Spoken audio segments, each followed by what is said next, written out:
Good morning.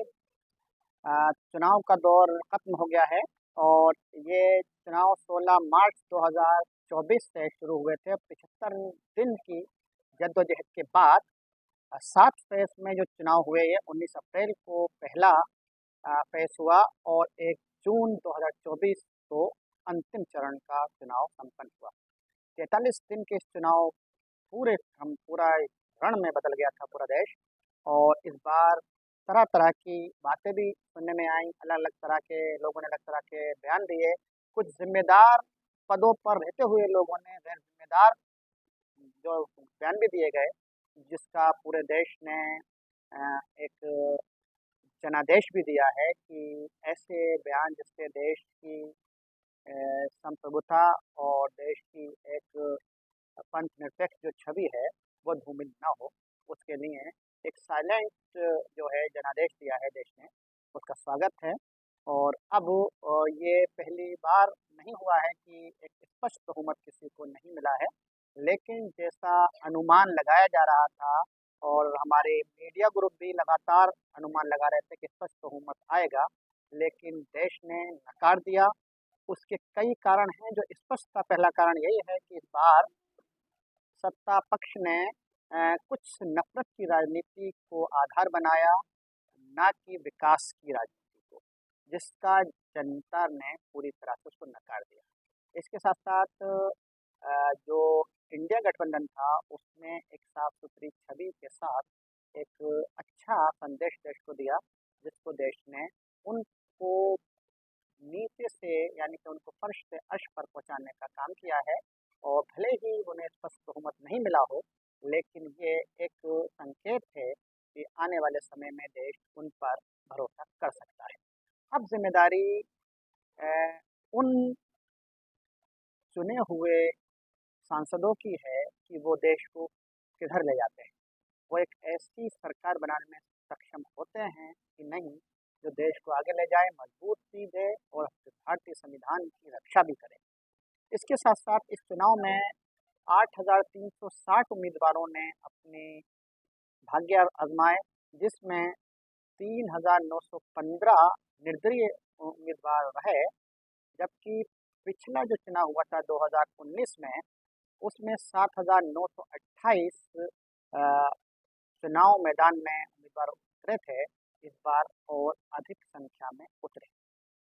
इस बार एक बात और देखने में आई कि अनपढ़ यानी कि निरक्षर लोगों ने भी अपनी किस्मत आजमाई।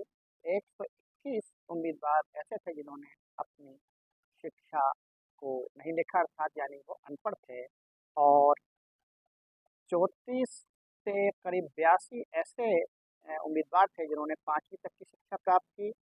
और एक बार और ख़ास इस इलेक्शन में देखने में आई कि 2640 प्रत्याशी ऐसे रहे जिनकी आयु 25 से 40 वर्ष के बीच में रही, यानी कि युवा देश का अब राजनीति में तेजी से बढ़ रहा है।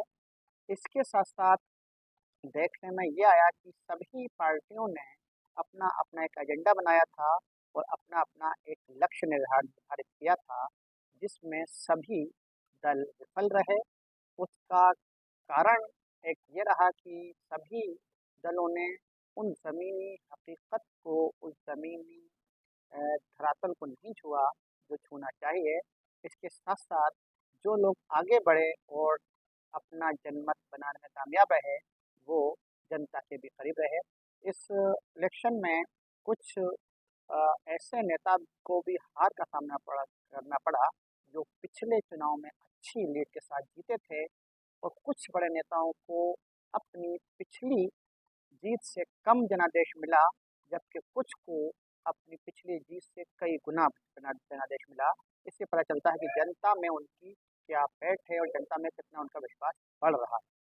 अब आने वाले समय में ये देखना है कि देश को कैसी सरकार मिलती है, लेकिन हम आशा करते हैं इन निर्वाचित सांसदों से कि वो देश को पिछले 10 वर्ष में जो कमियां रही थी, जो एक कला रही थी, जो एक रिक्तता रही थी, जनता जनार्दन और सांसदों के बीच में वो नहीं रहे। और ऐसे कानून बने जो देश को जोड़ने का काम करें, जो देश को एक विकसित राष्ट्र की तरफ अग्रसर करें। और ये जिम्मेदारी उन ही निर्वाचित सांसदों की है जिसको जनता ने चुनकर भेजा है। और देशवासियों का एक बड़ा अच्छा मैसेज संदेश गया है कि हमारा देश मजबूत है और एक परिपक्व लोकतंत्र की तरफ हमारा देश बढ़ रहा है तेजी से। इसका सबूत दिया है देश की जनता ने, यानी कि सभी वोटर्स ने। आइए हम एक बार फिर देश को आगे ले जाने का प्रण करते हैं और उम्मीद करते हैं हम सब लोग अपने देश भारत को वहाँ ले जाएंगे जहाँ की हम कल्पना करते हैं, यानी कि हम विकसित राष्ट्र की तरफ ले जाएंगे। और जो देश की जो एक सुंदरता है, जो गंगा जमुना जिसे हम तहजीब कहते हैं, जो हम हिंदू मुस्लिम सिख ईसाई का जो एक नारा देते हैं, एक बहुत खूबसूरत गुलदस्ते की बात करते हैं, उसको बनाए रखना है। और उसमें जो थोड़ी बहुत एक मुरझाहट आ गई है, उसका पानी सूख गया है, अब पुनः हम सब लोग मिलकर देश को आगे बढ़ाएंगे। और एक दूसरे के प्रति जो अविश्वास की भावना किन्हीं कारणों से या किन्हीं लोगों के कारण पनप गई थी, और अब वो लोग भी समझ जाएं कि देश जो है वो नफरत नहीं प्रेम चाहता है, देश बिखराव नहीं संगठन चाहता है, देश एकता और अखंडता को लेकर चलना चाहता है।